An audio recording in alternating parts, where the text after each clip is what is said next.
کہ اپنے مذہب کے مطابق حل کرنے میں دشواری ہو کسی طرح کی، تو دوسرے مذہب کے مطابق عمل کرنا جائز ہے۔ جیسے مثال کے طور پر میں یہ عرض کر دوں، ہمارے مذہب حنفی میں لوہا کے عوض لوہا خریدنا حرام ہے، کیونکہ قدری اور جنسی دونوں ہے، تو لوہا کے عوض لوہا کم و بیش خریدنا حرام ہے، سود ہے۔ مگر حنفی مذہب میں یہ سود نہیں ہے، وہ شافعی مذہب میں یہ سود نہیں ہے، ان کے ہاں دوسری چیزیں ہیں، جو ان کے ہاں سود ہیں وہ ہمارے ہاں نہیں ہے، ایسی چاروں مسلک میں ہے۔ اور آج دنیا جب ایک گلوبل شکل میں آ گئی ہے، آج کی دنیا مٹھی میں، تو بین الاقوامی طور پر ایسے بہت سے مسائل پیدا ہو گئے ہیں کہ ہم حنفی حضرات سود سے نہیں بچ سکتے، اور کچھ مواقع ایسے ہیں کہ شافعی حضرات بھی سود سے نہیں بچ سکتے، اور یہ بلا اتنی عام ہو گئی ہے کہ آپ اس سے الگ رہ بھی نہیں سکتے۔ تو حنفیوں کو اجازت ہوگی کہ وہ شافعی مسلک پر عمل کر لے، شافعیوں کو اجازت ہوگی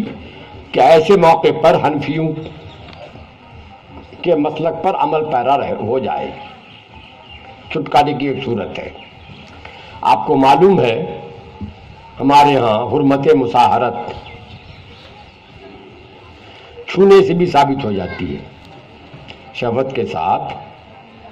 کسی کو چھو لے، کسی مرد نے کسی عورت کو چھو لیا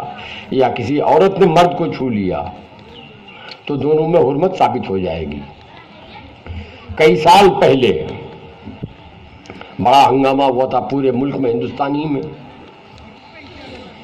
ایک عورت نے الزام لگا دیا تھا، اب کہاں تک صحیح تھا کہاں تک غلط تھا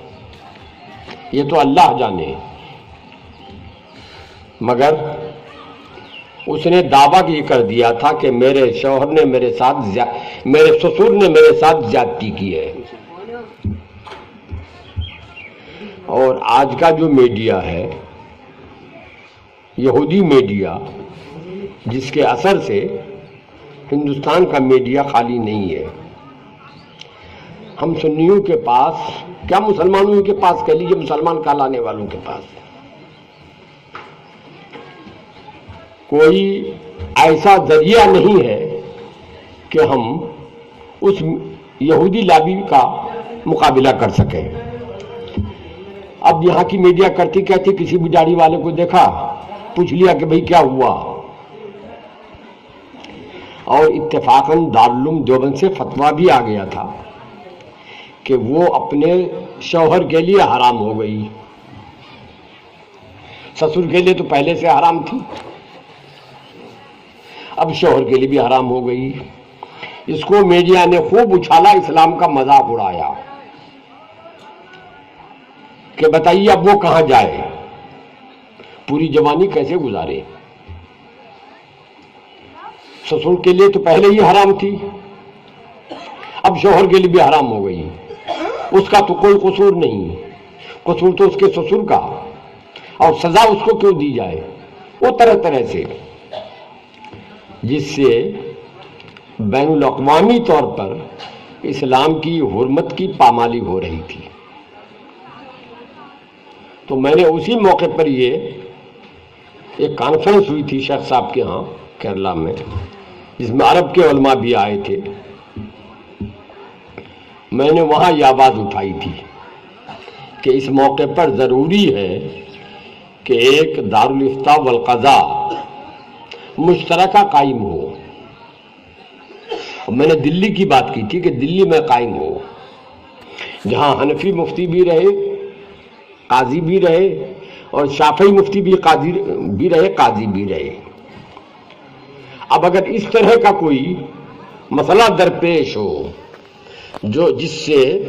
سنیت ہی نہیں اسلام کا مذاق اڑایا جانے لگے، تو ایسے موقع پر ہم اس کو بھیج دیں ان کے پاس، شافعی کے پاس، وہ فیصلہ کر دے کہ حرمت مصاہرت نہیں ہے، کیونکہ ان کے ہاں چھونے سے حرمت مصاہرت نہیں ہوتی، بلکہ زنا سے بھی نہیں ہوتی ہے، صرف شادی کے رشتے سے جو حرمت مصاہرت ہے وہی ہوتی ہے۔ اور ان کے ہاں کوئی ایسا مسئلہ آ جائے کہ اگر شافعی مسلک کے مطابق فیصلہ کیا جائے تو دنیا میں اسلام کا مذاق اڑایا جائے، اسلام کی تضلیل کی جائے، تو وہ ہمارے ہاں بھیج دیں، ہم اپنے مسلک کے مطابق فیصلہ کر دیں گے۔ اور قاضی اگر فیصلہ کر دے حنفی مسلک کے خلاف تو قاضی کے فیصلے سے شافعی مسلک کے خلاف ہی کی حمایت میں فیصلہ کر دیا قاضی نے تو وہ مؤکد ہو جاتا ہے۔ اور اگر حنفی قاضی فیصلہ کر دے اپنے مسلک کے مطابق، ان کے ہاں اگرچہ ناجائز ہے تو بھی وہ مؤکد ہو جاتا ہے، جائز ہو جاتا ہے۔ یہ صورت نکالی جائے، یہ میں نے اس وقت مشورہ دیا تھا۔ الحمدللہ شیخ صاحب سوچتے رہے، دلی میں تو قائم نہیں ہو سکا ابھی تک، مگر سن رہے ہیں انہی لوگوں کی زبانی کہ شیخ صاحب نے بنگال سے اس کام کے آغاز کرنے کا ارادہ بنایا ہے۔ ہمارے ہاں مفقود الخبر، جو شوہر غائب ہو گیا، کوئی پتہ نہیں چل رہا کہاں چلا گیا، ہزار تلاش و جستجو کے بعد بھی پتہ نہیں چل رہا ہے، تو جب تک اس کی عمر 70 سال نہ ہو جائے قول مفتابے کے مطابق، ورنہ 120 سال کا بھی قول ہے کہ جب تک 120 نہ ہو جائے، کئی اقوال ہیں مگر کم سے کم 70 سال کا قول ہے، جب تک اس کی عمر 70 سال نہ ہو جائے اس وقت تک اس کا کوئی فیصلہ نہیں ہو سکتا۔ اور آج کے زمانے میں 70 سال عمر ہونے میں تو بوڑھا بڑھیا ہو جائے گا، اور اس سے پہلے ہی آدمی مر جاتا ہے، تو 70 سال کا انتظار تو کر نہیں سکتا۔ طرح طرح کی دقتیں ہیں اس کے ساتھ، اور آج کے اس ہوس کے زمانے میں نفس انسان کے کنٹرول میں نہیں، تو زناکاری بڑھے گی۔ تو سوائے اس کے کہ کسی دوسرے مسلک کا سہارا لیا جائے کوئی چارہ کار نہیں۔ اسی لیے ادارے شریعہ پٹنہ میں جب قائم ہوا تو حضور مفتی اعظم ہند نے اپنے ان کے رفقا میں ایک ہی تھے بس اس وقت زندہ، حضرت برہان ملت، باقی ان کے سب بعد کے لوگ تھے، وہ تلامذہ کے صف میں آنے والے، جیسے حافظ ملت تھے،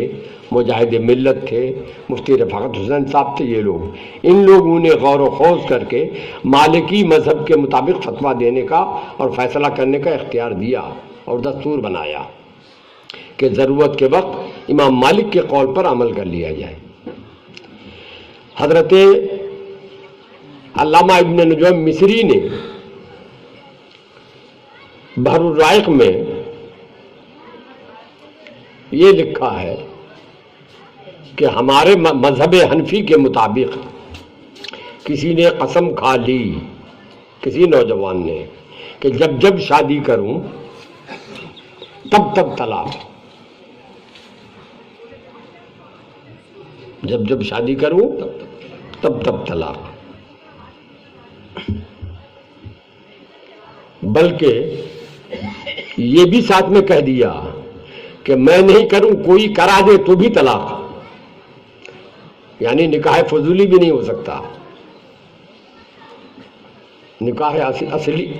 یا اصیلی تو ہو ہی نہیں سکتا، نکاح فضولی بھی نہیں ہو سکتا۔ اور امام شافعی کے ہاں چونکہ یہ شرط لغو ہے، چونکہ اضافت چاہیے، اور اضافت کے ساتھ جس وقت وہ بول رہا ہے ملک چاہیے، ہمارے ہاں ملک ضروری نہیں ہے، ملک کی طرف اسناد کافی ہے، تو اس نے کہا کہ جب جب شادی کر لوں تو ملک کی طرف اضافت ہو گئی، نسبت ہو گئی۔ ان کے ہاں ملک چاہیے بولتے وقت، اور ابھی شادی نہیں کی تو طلاق کس کو ہو رہی، اس لیے ان کے ہاں طلاق واقع نہیں ہو گئی۔ اب علامہ ابن نجیم فرماتے ہیں، آج سے کئی سو سال پہلے اپنے زمانے کے اعتبار سے کہا انہوں نے، آج تو بدد اولا ہے یہ۔ علامہ ابن نجیم مصری نے لکھا ہے رسم المفتی میں کہ اس زمانے کا آدمی زندگی بھر کنوارا نہیں رہ سکتا، یا عورت زندگی بھر کنواری نہیں رہ سکتی، زمانہ فتنے کا ہے۔ اگر اس کی شادی کی کوئی سبیل نہ ہو تو زناکاری بڑھے گی، عام ہو جائے گی۔ تو اس زنا سے بچنے کے لیے طریقہ یہ ہے کہ امام شافعی کے مسلک کے مطابق فتویٰ دیا جائے، اس پر عمل کر لیا جائے۔ تو چاروں مسلک برحق ہے الحمدللہ۔ اسی لیے اللہ کے رسول نے فرمایا تھا، اختلاف و امتی رحمہ، میری امت کا اختلاف باعث رحمت ہے۔ میں نے جو حدیث پڑھی تھی، المسلمون کرجل واحد، المسلمین جمع کا صیغہ ہے، آپ کو بتانے کی ضرورت نہیں ہے، پوری دنیا میں کہیں بھی مسلمان ہو وہ المسلمون میں شامل ہے۔ کرجل واحد، وہ 1 کروڑ نہیں ہے، 1 ارب نہیں ہے، 1 ارب مل کے ایک آدمی ہے۔ جیسے ایک آدمی کے مختلف اعضاء ہوتے ہیں، ویسے ہی یہ افراد اعضاء ہیں اور سب کا مجموعہ ایک آدمی ہوا، کرجل واحد۔ ان اشتکا عینہ، جب کسی آدمی کی آنکھ میں تکلیف ہوتی ہے تو اشتکا راسہ، سر بھی تکلیف محسوس کرتا ہے۔ یہ نہیں کہ آنکھ میں تکلیف ہو گئی ہے تو صرف آنکھ ہی پریشان ہے، ہم تو ٹھیک ہیں، ایسا نہیں ہوتا۔ وَإِذَا اشْتَكَى رَأْسُهُ، اور جب سر میں درد ہونے لگے تو پورا آدمی بے چین ہو جاتا ہے، اشتکا کلہ، پورا آدمی ہی بیمار ہو جاتا ہے۔ تو مسلمانوں کو ایسا ہونا چاہیے کہ کانٹا چبھے آپ کے پاؤں میں اور اس کی چبھن محسوس ہو میرے دل میں، کانٹا چبھے میرے پاؤں میں، اس کی تکلیف، اس کا درد محسوس آپ کریں اپنے دل میں۔ یہ ہے اسلام کی دعوت، اسلام کا پیغام۔ الحمدللہ یہاں جو ہم آئے ہیں آج، یہ لوگ گئے تھے میرے پاس دعوت دینے، جب انہوں نے اپنے پروگرام کے بارے میں بتایا